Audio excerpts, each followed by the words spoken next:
Hello students, आज हम exercise 5.2 का क्वेश्चन नंबर 4 से स्टार्ट करेंगे। लास्ट वीडियो में हमने क्वेश्चन नंबर 3 तक कर लिया था। आज हम 5.2 का क्वेश्चन नंबर 4 से स्टार्ट करते हैं। Question number 4, which term of a AP is 3, 8, 13, 18 is 78। हमें बताना है कि 78 हम किस टर्म पे पहुंचेंगे। तो हमारे पास फॉर्मूला वही है, A N equals to A plus N minus 1 D. यहाँ पर ए एन तो हमारे पास है 78, ए हमारे पास है 3, डी हमारे पास हो जाएगा A2 minus A1 equals to 8 minus 3 equals to 5 और हमें वैल्यू बतानी है n की। Put the value in a formula. There is a 78 equals to a हमारे पास 3 है प्लस n माइनस 1 d की जगह हम लिखेंगे 5। तो 78 equals to 3 plus 5n minus 5। 78 equals to minus 2 plus 5n। तो 78 माइनस ये हो जाएगा -2 चेंज हो जाएगा +2 में और ये हो जाएगा 5n। तो n equals to 80/5 at equals to 16। तो हमारे पास n की वैल्यू आ गई 16, यानी 16 स्टेज पर या एपी का 16 टर्म पर हमारे पास वैल्यू हो जाएगी 78। Next question, question number 5, find the number of a term in each of the following APs. हमें इसमें 2 क्वेश्चन दिए हुए हैं, इसमें हमें एपीज बताने हैं कि इसका टर्म कौन से पे आ रहे हैं। First AP is 7, 13, 19 and it goes to 205। यानी ए इसमें है 7, ए एन है इसमें 205, डी हमारे पास है A2 minus A1 equals to 13 minus 7 that will be 6 और n की वैल्यू हमें निकालनी है। तो वही formula an equals to a plus n minus 1 d। तो an हमारे पास है 205, a हमारे पास है 7 प्लस n माइनस 1, डी हमारे पास है 6। तो 205 equals to 7 plus 6n minus 6। 205 equals to 7 minus 6 1 plus 6n। तो 205 minus 1 equals to 6n that equals to 204। तो दैट इक्वल्स टू 6n। तो n विल बी 204/6। 6 1 जा 6, 6 3 जा 18, 6 4 जा 24। तो n की वैल्यू हो गई हमारे पास यहाँ पर 34। नेक्स्ट क्वेश्चन, क्वेश्चन नंबर 5 का ही है next question, question number 2, that is 18, 15/2, 1/2, फिर है 13 और ये जा रहा है -47 तक। तो यहाँ पर a equals to 18, an equals to -47, d equals to 15, 1/2 minus 18। तो ये हो जाएगा 15 माइनस 1/2 इक्वल्स टू हो जाएगा 31 माइनस 36/2। तो ये हो जाएगा -5/2 और n की वैल्यू हमें निकालनी है। वही फॉर्मूला यूज करें, A N equals to A plus N minus 1 D. A N हमारे पास -47 है, ए हमारे पास है 18 प्लस एन माइनस 1 और डी की वैल्यू है -5/2। तो -14 -47 और -18 को हम यहाँ पे ले आते हैं। तो हमारे पास हो जाएगा -5n/2 minus minus plus this is 5/2। -47 और -18 equals to -65 upon 2 minus 5/2 equals to minus 5n upon 2। तो ये हो जाएगी हमारे पास value minus 130 minus 5 equals to minus 5n upon 2 minus 135 upon 2 into 2 upon 5 equals to minus 5। 2 से 2 कैंसिल, दैट इक्वल्स टू, और यहाँ पे n है, सॉरी 5 नहीं है, n है, तो ये हो जाएगा 5 टू 10, 5 7 से 35, तो माइनस है तो माइनस से माइनस कैंसिल, तो n इक्वल्स टू 27। तो वैल्यू हो जाएगी हमारे पास minus 47। Next question, question number 6। Check the whether 150 is the term of AP 11, 8, 5 and 2।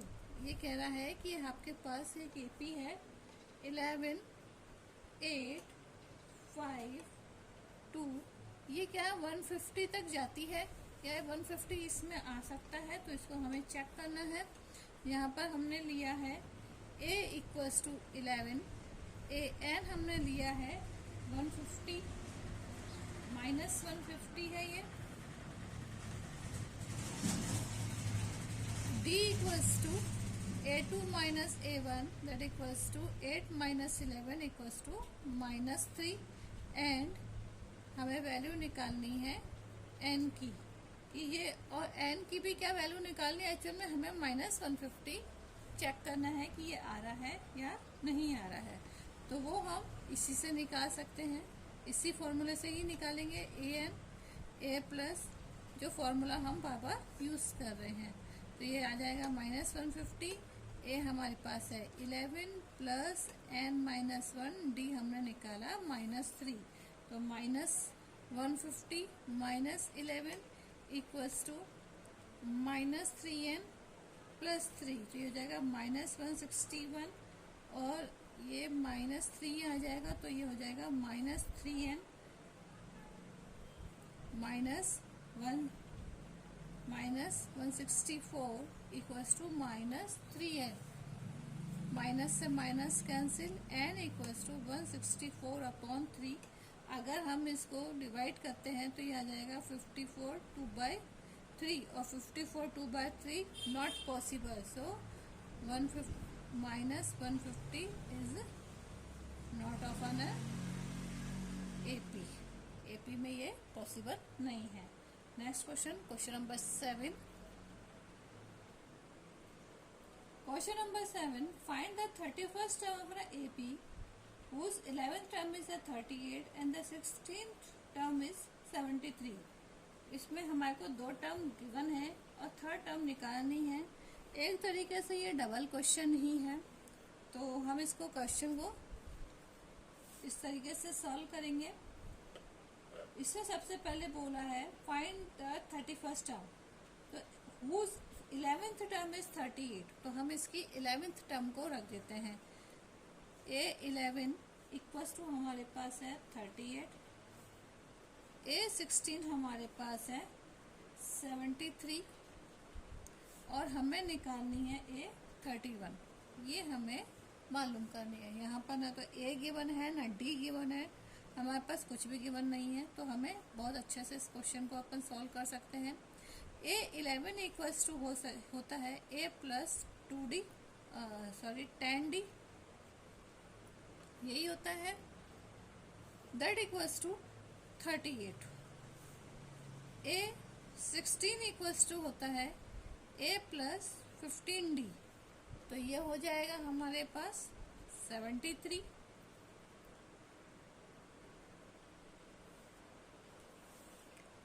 अब इसको हम ऐसे ही सॉल्व कर लेते हैं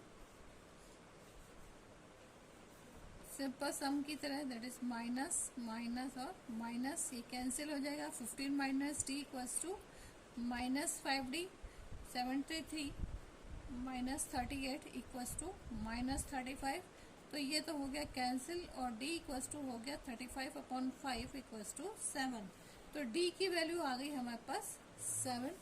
अब हम इस 7 को A11 वाले टर्म में रख देते हैं तो A की वैल्यू निकल जाएगी। A11 इक्वल्स टू था हमारे पास A plus 10D equals to 38।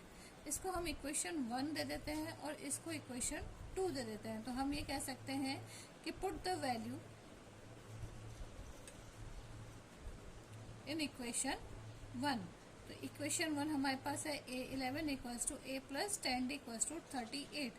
तो A प्लस D की वैल्यू हमारे पास आई 7। तो अब हमारे पास आ गया A प्लस 70 इक्वल्स टू 38। तो A इक्वल्स टू हो गया 38 minus 70 equals to minus 32।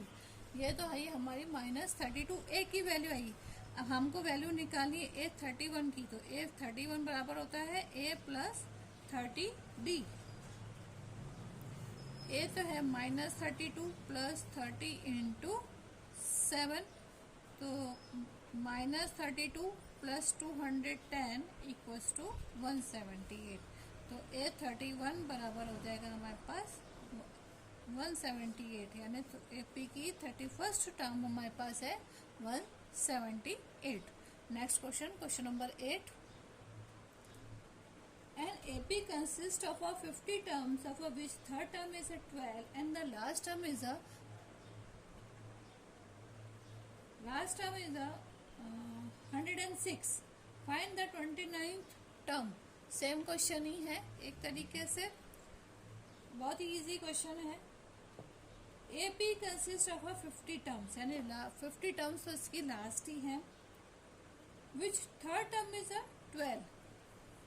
A3 equals to है 12 एंड लास्ट टर्म यानी A50 हमारे पास है 106। फाइंड द 29th टर्म, हमें निकालनी है 29th टर्म निकालनी है। सेम उसी तरह से करेंगे हम। A3 की वैल्यू हम पुट कर देते हैं। तो A3 बराबर हो जाएगा A प्लस 2D, इसको दैट इक्वल्स टू 12।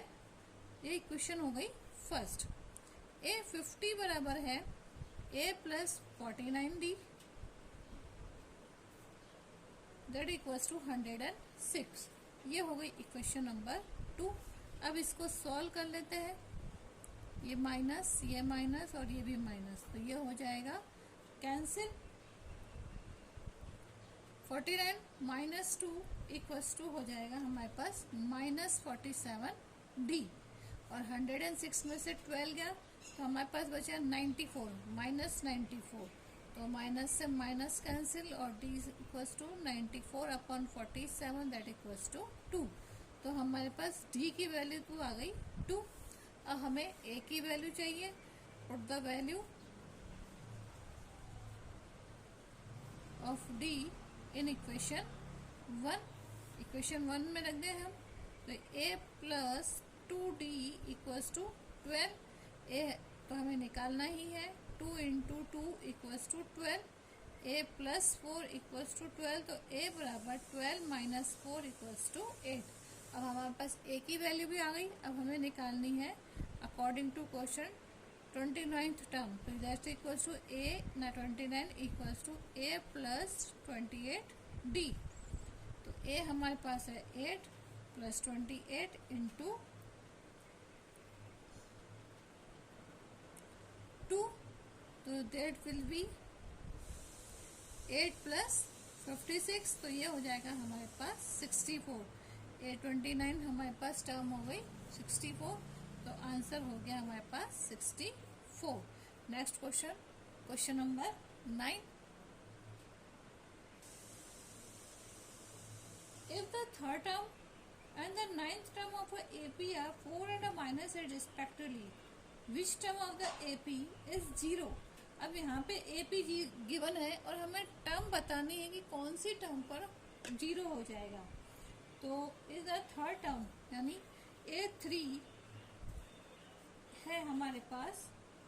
जो थर्ड टर्म है वो तो है 4 और हमारे पास जो 9th टर्म है वो है -8। अब यहाँ पे हमारे पास A3 तो 4 AN -8 और AN हमारे पास 0 है। हमें निकालनी है टर्म जिस पे ये 0 आ रही है हमारी, वही फॉर्मूला A3 बराबर A plus 2D equals to 4, that equation number 1। A9 बराबर A plus 8D equals to -8, ये इक्वेशन हो गई 2। अब इसको हम सॉल्व कर लेते हैं, तो ये हो जाएगा माइनस माइनस और इधर हो जाएगा प्लस, तो ये तो हो गया कैंसिल, ये हो गया -6D और इधर हो जाएगा 8 प्लस 4 दैट इक्वल्स टू 12, तो D इक्वल्स टू हो गया 12/6 माइनस, तो ये हो जाएगा -2, D इक्वल्स टू हो गया -2।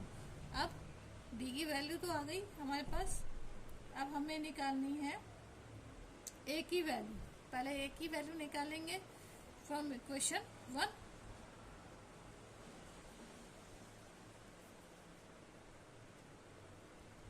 Put the value of D, तो A plus 2D equals to 4, तो A plus 2 into -2 equals to 4, तो A -4 इक्वल्स टू 4, तो A equals to 4 plus 4 equals to 8। ये तो हो गई हमारे पास A की वैल्यू। अब निकालते हैं कि 0 कौन सी टर्म पर आ रहा है, वही फॉर्मूला पुट करेंगे। An equals to A plus n-1D। An हमारे पास 0 है, A हमारे पास है 8, n हमें कैलकुलेट करना है -1 और D हमारे पास है -2, तो ये हो जाएगा 8 plus 2n -2 that equals to 0, 0 equals to 6 plus 2n, तो ये हो जाएगी। अब यहाँ पे हम देखेंगे -2 और -2 का, तो ये हो जाएगा +2, तो 8 और 2 हो जाएंगे हमारे पास 10, 6 नहीं होंगे 10 होंगे, और ये है -2n, क्यों? क्योंकि माइनस का नंबर, तो ये सारा चेंज हो जाएगा -2n + 2 और ये हो जाएगा -2n, तो 10 इक्वल्स टू हो गया 2n, तो n बराबर हो जाएगा 10/2, 2 5 10, n बराबर 5, यानी 5th टर्म पर AP की वैल्यू हो जाएगी 0। यही हमारा आंसर है। क्वेश्चन नंबर 10 नेक्स्ट वीडियो से पढ़ेंगे, नेक्स्ट वीडियो में पढ़ेंगे। क्वेश्चन नंबर 10 से नेक्स्ट वीडियो में पढ़ेंगे। आज हम इतना ही पढ़ेंगे। Thank you.